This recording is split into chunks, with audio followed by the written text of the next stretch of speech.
बिस्मिल्लाहिर्रहमानिर्रहीम। सियासी जमातों को एक और झटका लगा है और ये झटका कोई छोटा नहीं है। बहुत सारी पॉलिटिकल पार्टीज जो उम्मीदें कर रही थी कि शायद दफा 370 की जो तनसीख का फैसला है, जो फिर उसके बाद 11 दिसंबर 2023 को फैसला सुनाया गया सुप्रीम कोर्ट की तरफ से, उसको पलट दिया जाएगा। रिव्यू पिटीशन जो सुप्रीम कोर्ट के अंदर थी, ये नजरसानी की जो दरख्वास्तें थी वो भी खारिज हो चुकी है और इस तरीके से इस केस को मुकम्मल तौर पर खत्म कर दिया गया है।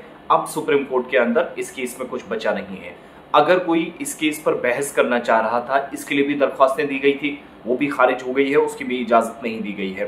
अदालत उज़्मा की जानिब से ये जो 370 के तहत खुसूसी हैसियत जो खत्म की गई थी 5 अगस्त 2019 को, इस फैसले पर नजरसानी करने के लिए कहा गया था। सुप्रीम कोर्ट ने 2023 में 11 दिसंबर की तारीख को 5 जजों की आईनी बेंच ने फैसला सुनाया था, जिसमें कहा था कि वो जो फैसला 5 अगस्त वाला था वो सही था। वॉर टाइम सिचुएशन थी, सूरत हाल को मद्देनजर रखते हुए इस दफा को जम्मू कश्मीर में लगाया गया था और जब हटाया गया तो पार्लियामेंट के पास मुकम्मल इख्तियारात थे, उसने सही किया है। अब वो फैसला जब आया तो उसके बाद बहुत सारे लोगों ने एतराज जताया। लॉयर्स थे, एक्टिविस्ट थे, बड़े सियासतदान थे। इन तंजीमों ने फिर से सुप्रीम कोर्ट में रिव्यू पिटीशन यानी नजरसानी की दरख्वास्तें जो है वो की, कहा कि याचिका दोबारा इस पर दर्ज करके वो इस फैसले को गलत साबित करेंगे। वो सुप्रीम कोर्ट गए। हुआ क्या कि chief justice of India DY Chandrachud, Sanjeev Khanna, BR गवाई, सूर्यकांत और AS बोपन्ना, ये वो 5 जजों की आईनी बेंच थी जिसने नजरसानी की दरख्वास्तें जो चैम्बर में पड़ी थी उनको मुस्तरद कर दिया, खारिज कर दिया। 11 दिसंबर 2023 को जो फैसला सुनाया था, कहा कि उसमें कोई किसी भी सूरत में कोई गलती नहीं है, किसी भी तरीके से कोई कोताही नहीं है और नजरसानी की दरख्वास्तों का जायजा लेने के बाद फैसले में कोई गलती नजर नहीं आई है। इसकी तस्दीक खुद सुप्रीम कोर्ट ऑफ इंडिया ने दोबारा की। सुप्रीम कोर्ट के रूल्स 2013 के ऑर्डर XLVII रूल 1 के तहत नजरसानी का कोई केस नहीं है, ये कहते हुए इन तमाम फाइलों को खारिज कर दिया गया है और खुसूसी हैसियत को खत्म करने वाले जो सदारती अहकामात थे उनको बरकरार रखा गया है। और अदालत ने सॉलिसिटर जनरल के उस बयान के पेश नज़र जम्मू कश्मीर के यानी रिऑर्गेनाइजेशन एक्ट की आईनी हैसियत पर फैसला करने से गुरेज किया, जो जम्मू कश्मीर की रियासत को जल्द रियासत का दर्जा बहाल करने की बात थी। कहा कि वो वादा किया गया है हुकूमत की जानिब से, इस सिलसिले में भी रिकॉर्ड दर्ज हुआ है, बयान किया गया है।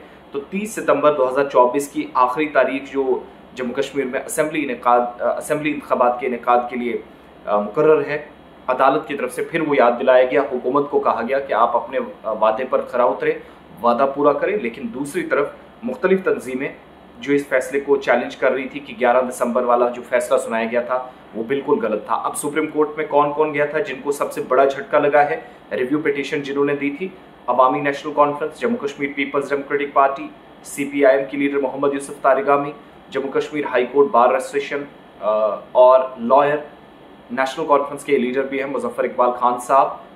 11 दिसंबर को जो फैसला सुनाया गया था, 5 अगस्त 2019 के फैसले को दुरुस्त ठहराया गया था, उस फैसले में कोई गलती नहीं है। आज फिर से ये कह दिया गया है और तमाम की तमाम दरख्वास्तें जो है 5 जजों की आईनी बेंच में जो चैम्बर में पड़ी थी, जिन पर 1 मई का जो ऑर्डर है यानी 1 मई 2024 का ऑर्डर है, उसके मुताबिक इनको खारिज कर दिया गया है।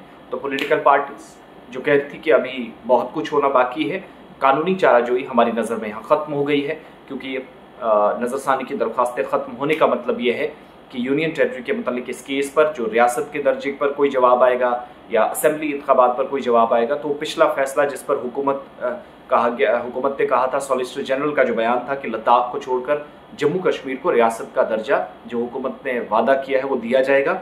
लेकिन इंतखाबात 30 सितंबर से पहले जो सुप्रीम कोर्ट ने कहा था वो फैसला बरकरार रखते हुए, मगर जो 5 अगस्त 2019 का फैसला था उस पर जो 11 दिसंबर को फैसला सुनाया पिछले साल, उसमें कोई गलती नहीं थी। किसी भी तरीके से कोई वाज़ेह गलती ना होते नहीं है, न जाहिर हुई है। इसकी तस्दीक करते हुए इन तमाम फाइलों को, इन तमाम रिव्यू पिटीशंस को खारिज कर दिया है।